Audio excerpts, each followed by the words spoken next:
Bom, pessoal, dando continuação, certo? A nossa introdução ao sistema de informação, a gente já viu uma parte desse conteúdo, ok? E para dar uma reforçada e tentar complementar algumas coisas que ficaram ainda em branco nessa aula, a gente vai fazer uma revisão do que já foi visto, certo? E dar continuação nesse conteúdo. A ideia é a gente terminar essa aula 01 hoje e junto com essa aula 01 dar início na aula 02, ok? Então, vamos dar continuação aqui, beleza? A primeira ideia que eu comentei com vocês na aula passada foi justamente a questão do que é o modelar, certo? E o modelar de onde? De onde é que sai essa modelagem? É justamente da modelagem de sistemas. E esses três fatores aqui foi os 3 pontos, certo? Que a gente abordou na aula passada, que vocês fizeram inclusive a anotação no caderno de vocês. Ah, João Vitor, esse slide aqui ele já está na plataforma. Eu vou deixar de fazer as anotações de jeito nenhum. Enquanto eu estou fazendo a apresentação, estou explicando isso aqui para você, você vai continuando e vai fazendo essas anotações. Então, as anotações é de extrema importância, certo? Ok? Tudo bem. Então, esses 3 pontos aí que a gente abordou, vamos dar uma revisada e vamos dar uma olhada aqui como é que esse cara vai se encaixar justamente dentro dessa nossa disciplina, ok? O primeiro ponto que ele fala aqui é justamente a representação de uma forma gráfica ou textual, certo? De partes reais ou imaginárias do sistema. Então, quando a gente está falando dessa modelagem, pessoal, a gente está falando de uma maneira simplificada dessa representação, certo? E essa maneira simplificada dessa representação, como eu até citei na aula passada, foi justamente a questão dos modelos, né? Que modelos são esses? Os modelos gráficos, ok? Que são justamente os diagramas. E que cada diagrama tem suas responsabilidades e tem suas funções, né? Para mostrar as funcionalidades daquele sistema. E esses diagramas a gente vai ver um pouquinho mais na frente, que são representados justamente por uma plataforma chamada UML, né? Que é como se fosse uma unificação, uma maneira mais fácil de representar, certo? Através de imagem essas funcionalidades. E a gente vai ver cada um desses diagramas durante as nossas aulas, né? E a gente também vai ver na apresentação da metodologia de vocês que a metodologia ela utiliza justamente, certo? Alguns dos diagramas para fazer algumas representações. Ok? Então, essa é a primeira ideia. Uma representação gráfica ou textual, né? A segunda parte aí é que ele fala que é pôr no papel, não é isso? A concepção que se tem de como funcionará esse sistema. Aí a gente entra dentro da documentação, né? A documentação, ela vai ser o quê? Uma forma descrita de tudo que o sistema vai desenvolver, de tudo que o sistema vai funcionar, de tudo que o sistema vai fazer, né? E essa documentação também vai conter esses diagramas aqui, essa forma gráfica de representação. Então, no terceiro ano, a gente vai fazer essa unificação, né? De sistema com a documentação. E se você for imaginar essa documentação ela possui de um tudo, né? Que é a respeito do projeto, do sistema que vocês estão desenvolvendo. Então, parte de um contrato simples entre a empresa e o cliente para um diagrama de sequência, por exemplo, para mostrar a sequência das atividades daquele sistema. Então, essa documentação ela faz parte também dessa modelagem, né? E essa documentação vocês vão ver também acoplada, bonitinha, dentro de cada metodologia ágil que vocês vão pesquisar, certo? E por último é justamente documentar, né? Colocar no papel, certo? Tudo que é aquilo que foi representado no sistema, certo? Como falei para vocês, a unificação do que está no sistema, certo? E daquela documentação que vocês estão fazendo. Então, todo sistema possui uma documentação? Sim, todo sistema possui uma documentação. E essa documentação ela tem que ser válida? Sim, tem que ser válida. Se o sistema ele diz que cadastra, localiza e exclui um cliente, lá na documentação tem que ter essas funcionalidades? Sim. Então, tudo que tem na documentação tem que ter no sistema. E tudo que tem no sistema tem que ter na documentação, certo? Então é um conjunto. É um conjunto. A documentação e o sistema. Beleza? Aí a gente entra dentro de um dilema. Juvi, tem muita gente que desenvolve vários sistemas sem fazer documentação, sem modelar, e faz aquele sistema, não é isso? Pobre, sem ajuste, sem atualizações e com inúmeros problemas. Então já é um ponto que a gente já coloca dentro do nosso cotidiano, né? Todo sistema, ele é 100% seguro? Não. Ele não é 100% seguro. Juvito, então quer dizer que o sistema do Banco do Brasil possui problemas? Possui problemas. Certo? Então todo sistema possui falhas. Por que todo sistema possui falhas? A gente entra dentro desse dilema, né? Se eu que sou ser humano, não é isso, que fiz esse sistema, eu possuo falhas, então o sistema que eu desenvolvi, que eu fiz, não vai ter falhas, vai ser perfeito. Então não existe isso, né? O sistema possui sim falhas. Só que essas falhas, elas com o tempo vão sendo o quê? Atualizadas e vão deixando de existir.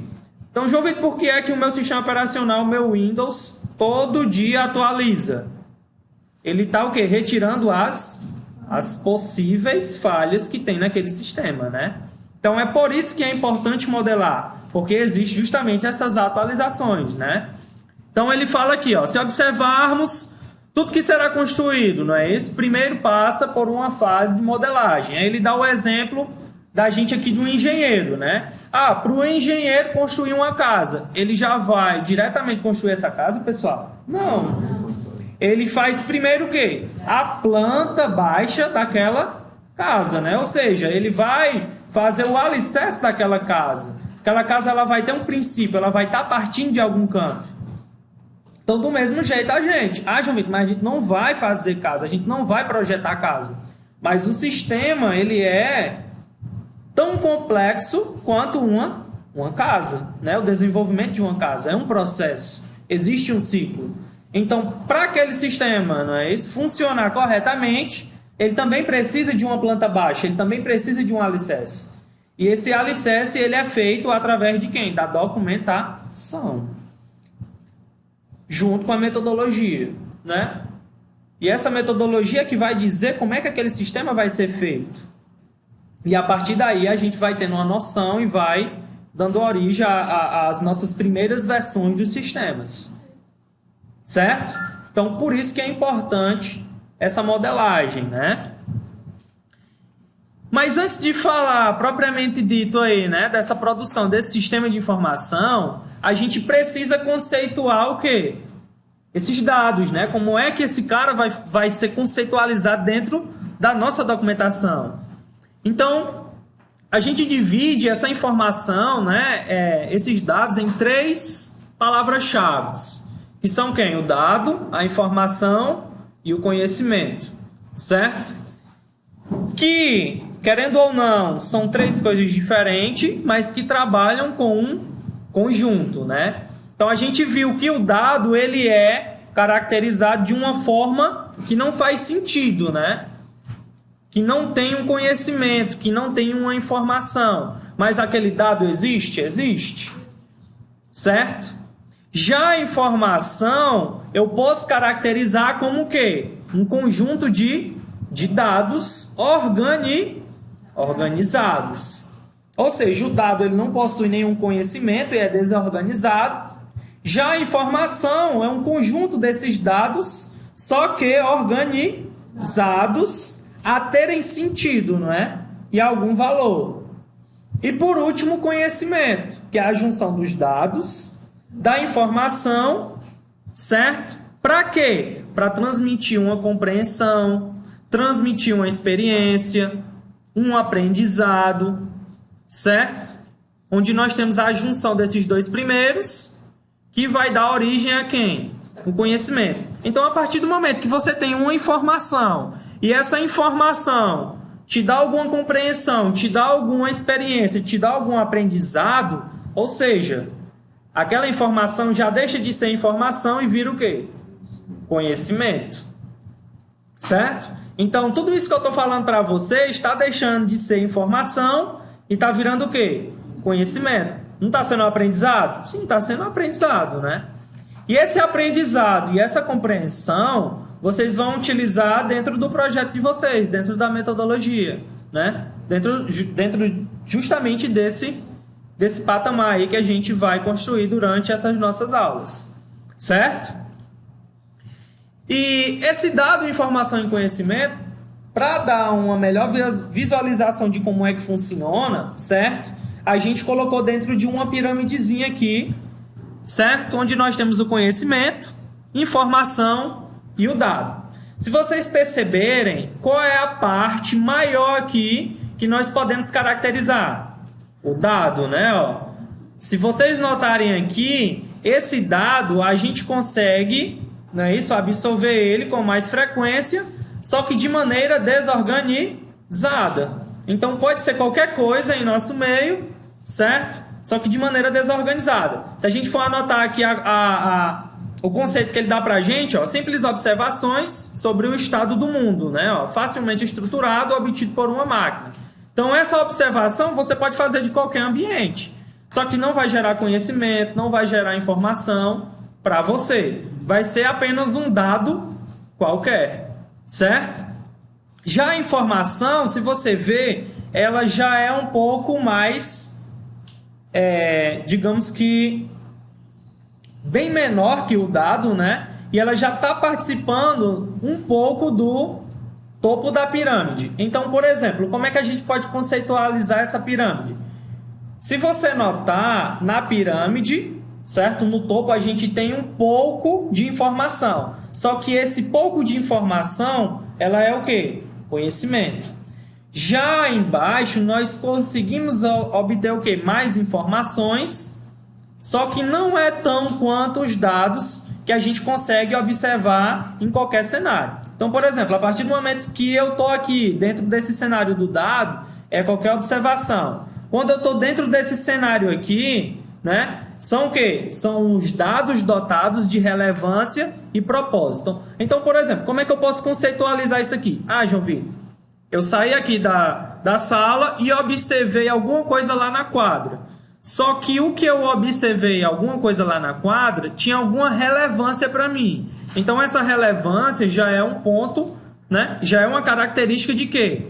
Da informação. Se fosse qualquer coisa lá na quadra e que não fosse relevante para você, ia ser somente o quê? Uma observação. Então, não ia valer de nada. Já que essa observação que você fez foi relevante para você, não é isso? Requer alguma análise, né? Ah, será se os dois meninos que eu vi lá na quadra, será se estão fofocando de mim, estão falando, certo? Do meu cabelo? Não foi relevante para você? Foi relevante. Então aquilo ali já causou o quê? Uma informação para você, uma análise, né? E a partir daí, esses resultados aqui dessa informação vai gerar o quê? Conhecimento, né? Então, será se realmente aqueles dois meninos estavam conversando de mim?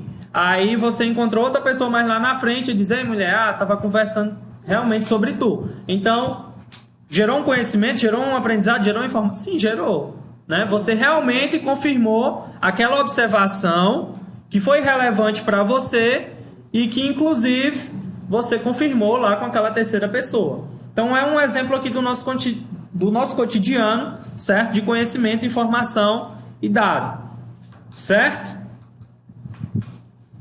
E aqui nós temos essa tabelinha aqui para a gente conceitualizar, né? Então, por exemplo, aqui, no dado, nós temos simples observações sobre o estado do mundo, como eu acabei de falar para vocês.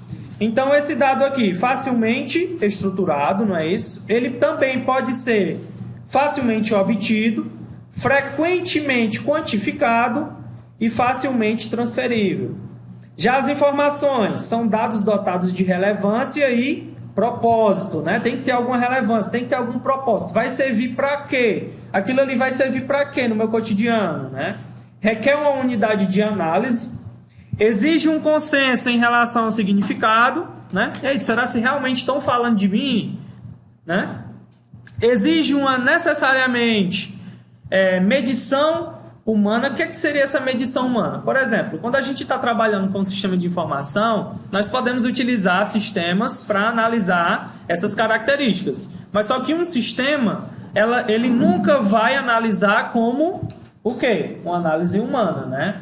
Uma análise que tem uma reflexão, que tenha algum propósito, que tenha alguma relevância, né?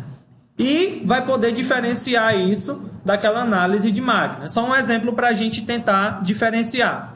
Então, por exemplo, João Vitor, por que é que você está falando desses 3 caras aqui dentro dessa disciplina? Vai ter um conceito de programação orientada a objetos que a gente vai trabalhar que se chama-se abstração. E essa abstração é justamente essa abstração dessas informações, né? Então, será se é todo tipo de informação que eu vou ter que abstrair? Não. Eu preciso selecionar a informação que é o quê? Inerente àquele meu determinado problema. Então, se eu vou fazer, por exemplo, um sistema de cadastro de cliente, é todo tipo de informação que eu vou querer naquele cadastro de cliente? Não. Só são as informações específicas. Então, é justamente uma forma da gente tentar abstrair, aniquilar o que for desnecessário, certo? Conhecimento, informação valiosa da mente humana, não é isso que inclui reflexão, síntese e algum contexto, né? Ou seja, gere algum conhecimento, gere um aprendizado, né? Gere, certo? Alguma técnica em relação àquele conhecimento que você está adquirindo. Beleza? Tranquilo? E por último aqui, nós temos aqui o que é um sistema, né? A gente falou um pouco dessa introdução, dessa abstração, dessa informação, e nós temos aqui algumas particularidades, né? Segundo o Chiavaneto, 2002, nós temos aqui alguns aspectos legais, né? Que são divididos em objetivos, entradas do sistema, processamento, saídas do sistema, retroalimentação ou feedback e o ambiente. João Vitor, isso aqui que tu acabou de falar é muito parecido com as etapas de uma metodologia, ou seja, daquele ciclo de vida que o senhor falou lá na sala, aquele ponto 1, 2, o 3 e o 4. Vocês concordam? Sim, são as etapas, né? Então, tudo parte de um objetivo, né? E o objetivo, ele vai falar o quê? É a finalidade para o qual o sistema foi criado. Então, se eu vou desenvolver um sistema para controlar o estoque, aquele sistema tem que fazer o quê? Controlar o estoque. Eu quero que aquele sistema dê de conta de como é que está a bolsa de valores, né, do próximo mês. Não tem nada a ver. A única funcionalidade dele é o quê? Controlar o estoque. Mas ele tem que fazer aquilo? Sim, tem que fazer aquilo. É a finalidade dele, é o objetivo de vocês quanto programadores, né? Quanto analista de sistemas. A gente vai ver mais na frente. Certo? Então, esse primeiro passo é justamente ter essa finalidade, ter esse objetivo. Muitos dos problemas, né, de vários sistemas de informação acaba tendo um déficit, né, de desatualizações, problemas, erros, justamente por conta desse objetivo, dessa finalidade, que entra dentro daquela regrinha 80-20, né? Planeja 80 e executa 20. E às vezes não é feita essa regrinha, aí acaba dando problema. Ou seja, inverte, né? Planeja 20% e executa 80%, trabalha mais, né? O segundo ponto aqui é as entradas do sistema. É o que inicia o sistema, traz a informação para a operação, né, que vai ser realizada lá dentro. Então, por exemplo, essas entradas aqui do sistema, pessoal, é justamente as informações que eu vou estar alimentando ele. Mas como é que eu vou saber que informações, né, deverão ser alimentadas dentro desse sistema? Quem é que vai dizer isso? O cliente, né? Um exemplo bem claro disso. Eu quero que faça um cadastro do cliente, né, dentro desse meu controle de estoque. Que entradas, que informações vão ser necessárias para, né, cadastrar esse cliente? Quem são? Que informações são essas? Nome, mais o quê? E-mail, não é isso? CEP, tudo isso são informações inerentes a quem? Aquele cadastro daquele cliente, certo? Então, esse é um dos tipos de entrada, né, que a gente pode receber como, né, alimentação desse sistema aí. Após a gente receber essas entradas, após a gente receber essa alimentação, nós temos quem? O processamento, né? Que ele fala da seguinte forma, que é o fenômeno que realiza as mudanças e o mecanismo que converte as entradas em saídas, né? Ah, João Vitor, eu recebi essas informações que o cliente me falou, certo? E essas informações que o cliente me falou, teve algumas que eu achei desnecessário, né? Ah, por exemplo, o CNPJ. CNPJ, ele não é uma informação do cliente, ele é uma informação de quem? Da empresa. Mas o cliente queria que eu colocasse lá. Então, eu achei desnecessário? Achei. Então, esse processamento, ele vai ter uma saída, não é isso? De quem? Do sistema. E esses resultados vão ser mostrados para o cliente. Ó, isso aqui não é assim, isso aqui é assado.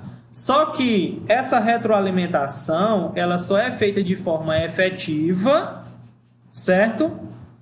Quando eu tenho essa saída do sistema ou quando a gente pula para a próxima etapa, que é o feedback, que eu falei para vocês lá em sala de aula. Então, a gente pode dividir em dois aspectos, né?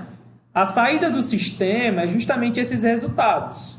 Ou seja, essa onde eu vou elencar essas possíveis falhas, só que isso de forma interna, né? Ou seja, só dentro da minha equipe de desenvolvimento. Já quando eu estou na retroalimentação desse sistema, né? Essa informação gerada pelo sistema que se informa, né? Sobre o comportamento do mesmo. Aí eu já tenho uma forma de como é que esse sistema está se comportando. Então, a saída do sistema é uma coisa e a retroalimentação é outra coisa totalmente diferente.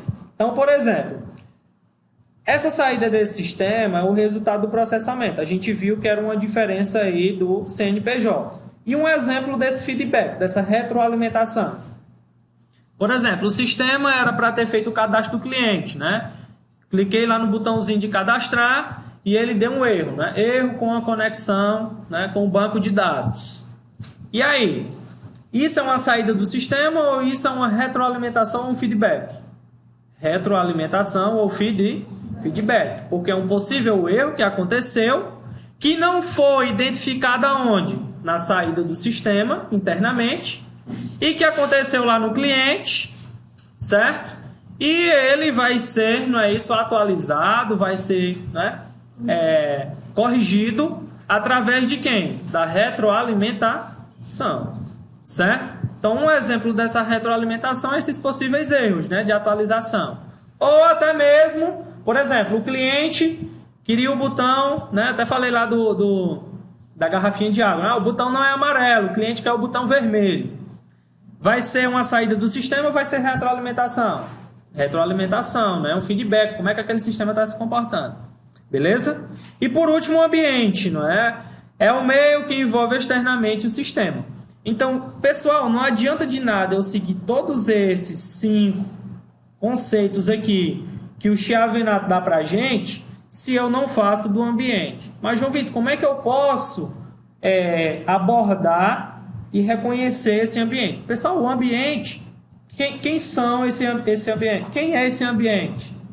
Quem são é preocupante, né? Quem é esse ambiente? É o próprio usuário do sistema. Então, não adianta nada eu fazer o melhor sistema do mundo se eu não tiver um usuário qualificado para manusear aquele sistema. Certo? Não adianta de nada. Então, posso ter o sistema perfeitinho, funcionando bacana. Se eu não tiver um usuário que saiba utilizar aquele sistema, não adianta de nada, né? Então, o usuário ele também tem que fazer parte do sistema, do projeto, né? Então, tem uma palavrinha que eu acho que eu até falei para vocês, que são quem? Os stakeholders. Já é a próxima pesquisa da próxima aula que já vai estar colocado lá no ambiente virtual. Quem são os stakeholders? São justamente todos os envolvidos do projeto, não é? E do desenvolvimento dos sistemas. Stakeholders. Eu coloco já o nome aqui no quadro, tá bom? Ou seja, João Vitor, o cliente ele é um stakeholder? É. Por quê? Porque ele faz parte daquele sistema, não no desenvolvimento, mas aonde? no manuseio daquele sistema. Então, parte do programador, né, do gerente de projeto até o cliente, que vai estar manuseando aquele sistema. Beleza? Tranquilo?